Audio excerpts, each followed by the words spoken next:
So guys, ayan, good morning everyone, happy tracking. Meron ditong 6UZ1 no? Double differential bumper light. Ayan, no? So wing band 10-wheeler original molye, double differential bumper light, Euro 4. Ang condition nyo guys. So silipin natin, pakita ko sa inyo. Ito yung condition ng kanyang cabin. Ayan, yung panlabas pa lang. Tapos size ng gulong 295 by 80 or 22.5. Ayan, mulye half. Tapos dito yan, ito yung mga issue nya. Pero nare-recon naman yan. Pero meron siyang center post.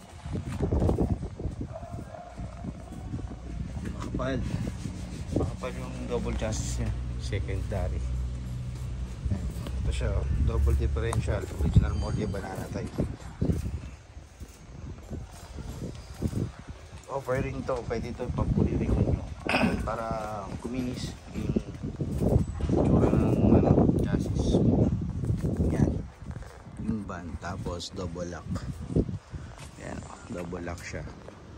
Stainless pa yung mga bisagra sa likod. Wala na yung camera, no? So tignan natin kung ay, alam ko na to guys. Alam ko wood type flooring to. Wala, naka-ilas.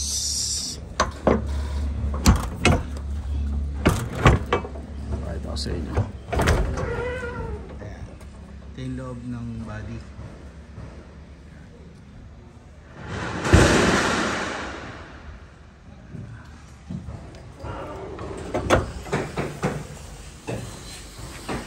So kadalasan sa mga ganitong price, ayan,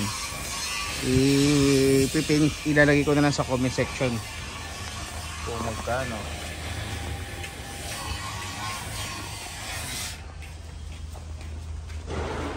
Kung magkano siya.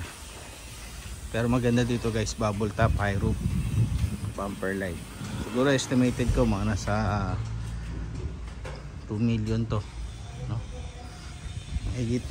Siguro 2 million, 1.9 to 2 million.